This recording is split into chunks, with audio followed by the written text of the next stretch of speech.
Bismillahirrahmanirrahim. Assalamualaikum waalaikumsalam warahmatullahi ta'ala wabarakatuh. Alhamdulillahirabbil alamin wa bihi nasta'inu ala umuri dunya waddin. Wassalatu wassalamu ala asrafil anbiya'i wal mursalin wa ala alihi washabihi ajmain. Amma ba'du. Puja dan syukur mari kita panjatkan kepada Dat yang Maha Ghafur. Salawat beserta salam semoga terlimpah curahkan kepada baginda alam, yakni Nabi besar Muhammad Sallallahu Alaihi Wasallam. Yang saya hormati Profesor Dr. Haji Ahmad Nurwajah, MA, semoga Allah muliakan. Yang saya banggakan dan yang saya hormati Dr. Andewi Suhartini MAG, semoga Allah muliakan. Yang saya banggakan, saya hormati rekan-rekan sekalian, semoga Allah muliakan dan ada dalam magfirahnya Allah Subhanahu wa taala, juga ada dalam ridhonya Allah Subhanahu wa taala. Dalam kesempatan ini saya akan mencoba memaparkan makalah yang saya buat dengan judul Konsep Keridhaan Allah Mardotillah sebagai tujuan akhir pendidikan Islam. Setelah kita bersama-sama menggali, berdiskusi dalam pembahasan yang pertama mengenai tujuan Allah menciptakan manusia, lalu menginjak ke ketauhidan sehingga kita tahu, sadar diri siapa kita dan apa tugas kita, tertanam kuat keimanan, ketauhidan kepada Allah Subhanahu wa taala. Yang selanjutnya mengetahui tujuan dari kehidupan manusia, yaitu menggapai ridhonya Allah Subhanahu wa taala.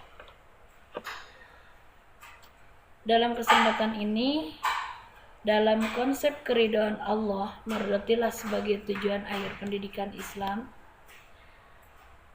di pendahuluan saya akan membahas kebahagiaan merupakan harapan dan dambaan setiap manusia sebagai tujuan akhir dari segalanya. Kebahagiaan dan keselamatan menjadi cita-cita dan harapan setiap kehidupan manusia. Tetapi di mana kebahagiaan itu bisa kita peroleh, bisa kita dapatkan?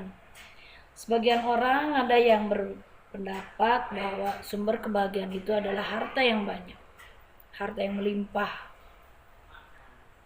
kedudukan yang tinggi, jabatan yang tinggi, ilmu yang banyak, atau apa yang kita inginkan terlaksana dengan mudah. Sebenarnya pandangan seperti itu ada benarnya, tapi kurang tepat. Sehingga orang banyak yang keliru dengan cara pandang yang mengatakan sumber kebahagiaan itu seperti yang tadi disebutkan, sehingga melenceng dalam mencapai tujuan hidup. Bagi manusia yang beriman, pasti akan mengetahui bahwa sesungguhnya sumber kebahagiaan yang hakiki bukan terletak pada harta yang banyak, bukan terletak pada ilmu yang banyak, bukan terletak pada kedudukan yang tinggi, melainkan kebahagiaan yang hakiki itu terletak pada keridhaan Allah Subhanahu wa taala. Maka dari itu, tujuan akhir dari seorang mukmin adalah menggapai ridhonya Allah Subhanahu wa taala. Sehingga mardotillah itu menjadi sebuah keharusan dalam tujuan pendidikan Islam. Karena apa?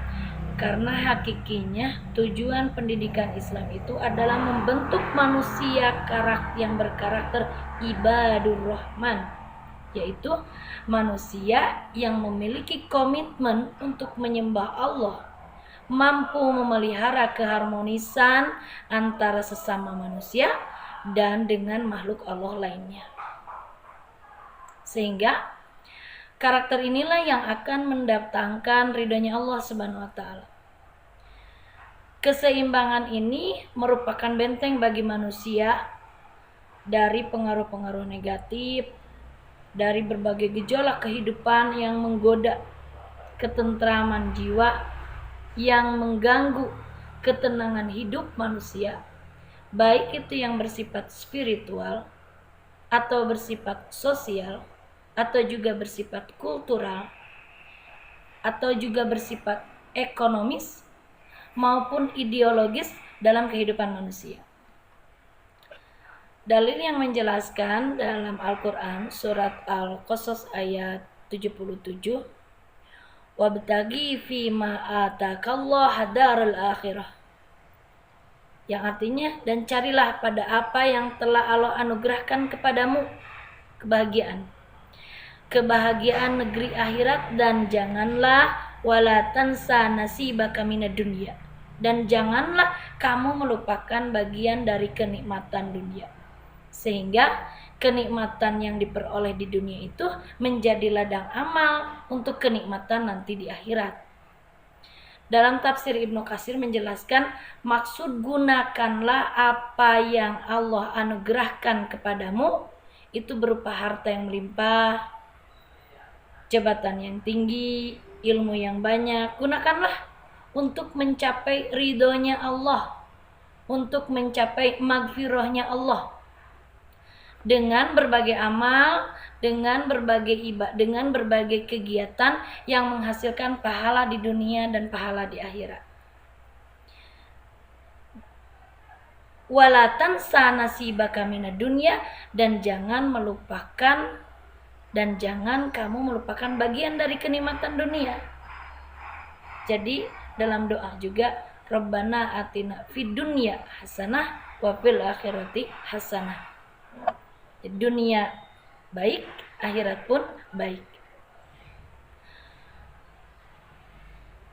Lalu di sana ayat selanjutnya, dan berbuat baiklah, wa ahsana kama ahsanallahu ilaik, dan berbuat baiklah sebagaimana Allah telah berbuat baik kepadamu. Maksud ayat tersebut menjelaskan dalam Ibnu Katsir, berbuat baiklah di sana kepada sesama manusia dan kepada makhluk-makhluk yang Allah ciptakan di muka bumi ini.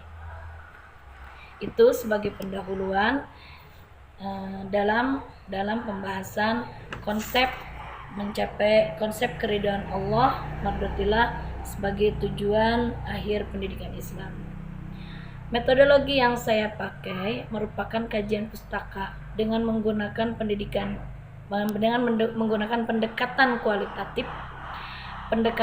kualitatif, metode deskriptif, jenis dan sumber data primer, kualitatif, sumber data primer itu Al-Quran, tafsir, hadis kursi, dan sumber data sekundernya buku-buku internet, jurnal yang memiliki relevansi yang sama. Uji keabsahannya bahan referensi, kredibilitas, dan analisis datanya, membaca, menyelidiki data, mempelajari, mengklasifikasikan, dan menyimpulkan.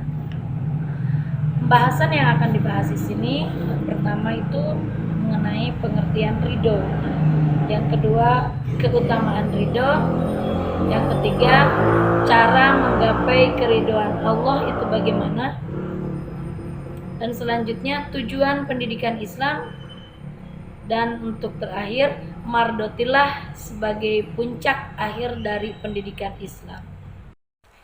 Pengertian ridho. Secara etimologi, kata ridho merupakan isim masdar dari kata rodiya yardo, yang berarti rela hati, puas, menerima dengan lapang dada, dan pasrah terhadap segala sesuatu yang diberikan. Sedangkan ridho menurut terminologi berarti kerelaan yang tinggi terhadap apapun yang diberikan oleh al-haq, baik itu berupa yang menyenangkan atau sebaliknya, malah dijadikan sebagai anugerah yang istimewa pada dirinya, atau terguncangnya perasaan hati seseorang ketika menghadapi musibah dan mampu menghadapi manifestasi takdir dengan hati yang tenang, tentram jiwa, tabah terhadap ketetapan dan takdir yang Allah berikan kepada hamba tersebut. Al-Ghazali mengatakan bahwa ridho adalah pintu Allah yang terbesar. Barang siapa yang menemukan jalan ridho dan mampu memandang dengan mata hati, maka ia akan mendapatkan keistimewaan serta kedudukan yang tinggi di sisi Allah Subhanahu wa taala. Ridho menurut Syarif Ali bin Muhammad Zarzani dalam kitab At-Ta'arif halaman 111, syururul qalbi binuril qada, yang artinya bahagianya hati atau tentramnya hati karena pahitnya sebuah ketentuan atau kodok dari Allah Subhanahu wa taala. Itu pengertian dari ridho. Dalil yang menjelaskan tentang perintah ridho, Al-Quran surat At-Taubah ayat 59, walau annahum radu ma atahumullah wa rasuluh wa qalu hasbunallah sayatinallah min fadli wa rasuluhu inna ilallahi ragibun, yang artinya jikalau mereka sungguh-sungguh ridho dengan apa yang diberikan Allah dan Rasulnya kepada mereka, dan mereka berkata, cukuplah Allah bagi kami, Allah akan memberikan kepada kami sebagian dari karunia-Nya, dan demikian pula Rasulnya, sehingga kami adalah orang-orang yang berharap kepada Allah. Al-Quran surat At-Taubah. Di sana dijelaskan, cukuplah Allah, harapan juga keinginan juga sandaran hanya kepada Allah, dan mempercayai utusan Allah yaitu Rasulullah Shallallahu Alaihi Wasallam. Keutamaan ridho Allah yang kedua, dijauhkan dari bencana. Al-Quran surat Al-Imran ayat 174. Fangqolabu binikmatim minallah wa fadillam yamsashum su'u wattaba'u ridwanallah wallahu dzul fadlil adzim, yang artinya maka mereka kembali dengan nikmat dan karunia yang besar dari Allah. Mereka tidak mendapat bencana apapun, mereka mengikuti keridhaan Allah dan Allah mempunyai karunia yang besar. Dalam Al-Quran surat Al-Imran ayat 174. Keutamaan ridha selanjutnya yaitu mendapatkan pahala yang besar. Terdapat dalam Al-Quran, tidak ada kebaikan pada kebanyakan bisikan-bisikan mereka kecuali bisikan-bisikan dari orang-orang yang menyuruh, memberi sedekah, yang berbuat ma'ruf, atau mengadakan perdamaian di antara manusia. Dan barang siapa yang berbuat demikian karena mencari ridhonya Allah, maka kelak kami akan memberi kepadanya pahala yang besar. Itu keutamaan ridho yang ketiga. Keutamaan ridho yang keempat, itu mendapatkan ampunan dari Allah Subhanahu wa ta'ala. Muhammadur Rasulullah walladzina ma'ahu asyiddau 'alal kuffar ruhama bainahum wa'adallahu alladzina amanu wa 'amilus solihati minhum maghfiratan wa ajran 'azima. Di akhir ayat dijelaskan Allah menjanjikan kepada orang-orang yang beriman dan mengerjakan amal soleh di antara mereka ampunan dan pahala yang besar. Bagaimanakah cara mencapai ridho Allah? Ada dua proses. Proses yang pertama, mengerjakan hal-hal yang disebutkan dalam Al-Quran dan hadis sebagai sesuatu yang mendatangkan keridhaan Allah. Ada beberapa petunjuk dalam Al-Quran dan hadis. Yang pertama, takut kepada Allah, sebagaimana firman Allah dalam Al-Quran surat Al-Baqarah ayat 8, radhiyallahu anhum wa radu'an dzalika liman khasyya rabbah. Juga takut kepada Allah itu hanya bisa dirasakan oleh orang yang benar-benar mengetahui dan merasakan kehadiran Allah Subhanahu wa taala. Itu tercantum dalam Al-Quran surat Fatir ayat 28. Selanjutnya, cara untuk menggapai ridho Allah selanjutnya yaitu takwa kepada Allah. Tertera dalam Al-Quran surat Al-Imran ayat 14, juga tertera dalam Al-Quran surat Al-Imran ayat 15. Kedua ayat itu menjelaskan kepada kita bahwa memang sejatinya kehidupan manusia itu dihiasi dengan berbagai syahwat, kecenderungan rasa suka, baik itu terhadap pasangan, anak, perhiasan, harta benda, rumah yang mewah, kendaraan yang mewah. Akan tetapi Allah juga mengingatkan kita agar kita tidak terlena dengan kesenangan-kesenangan itu. Karena Allah juga telah menyediakan sesuatu yang lebih dari itu. Dari semua itu bagi hamba-hamba yang bertakwa kepada Allah Subhanahu wa taala. Cara untuk menggapai ridho selanjutnya itu beriman, berhijrah, berjihad di jalan Allah. Merupakan sikap dan perbuatan yang dapat mendatangkan keridhaan Allah sebagaimana keridhaan Allah Subhanahu wa taala. Sebagaimana disebutkan dalam Al-Qur'an surat At-Taubah yang artinya orang-orang yang beriman dan berjihad serta berjihad di jalan Allah dengan harta benda dan diri mereka adalah lebih tinggi derajatnya di sisi Allah, dan itulah orang-orang yang mendapat kemenangan. Tuhan mereka menggembirakan mereka dengan memberikan rahmat daripadanya, keridhaan dan surga mereka, memperoleh di dalamnya kesenangan yang kekal. Al-Quran surat At-Taubah ayat 20 dan 21. Untuk selanjutnya, cara menggapai keridhaan Allah selanjutnya berbakti kepada kedua orang tua, sebagaimana yang disabdakan Rasulullah SAW, ridallahu fi ridal walidain wa suhtullahu fi suhtul walidain. Keridhaan Allah itu tergantung dari adanya keridhaan orang tua, dan kemurkaan Allah itu tergantung dari adanya kemurkaan orang tua. Proses yang kedua menggapai ridhonya itu bisa dilakukan dengan mengupayakan diri kita sendiri, mencari ridho dengan sikap menerima dengan lapang dada, dengan senang terhadap apapun keputusan Allah. Dalam tradisi Sufi, proses untuk mencapai sikap ridho ini dilalui dengan beberapa tahap atau disebut dengan makomat. Al-Quraisy menyebut dalam risalahnya beberapa tahap mencapai keridhoan, yaitu taubat, waro, juhud, tawakal, sabar, dan ridho. Imam Ghazali dalam Ihya Ulumuddin juga menyatakan hal yang serupa dengan membuat sistematika makomat yang dimulai dari taubat, sabar, fakir, juhud, tawakal, mahabbah, makrifat, lalu ridho. At-Tusi juga Al-Kalbadi, Ibnu Arabi, dan Ibnu Athaillah juga menyebut ridho sebagai salah satu makom penting yang harus dilalui seseorang sufi.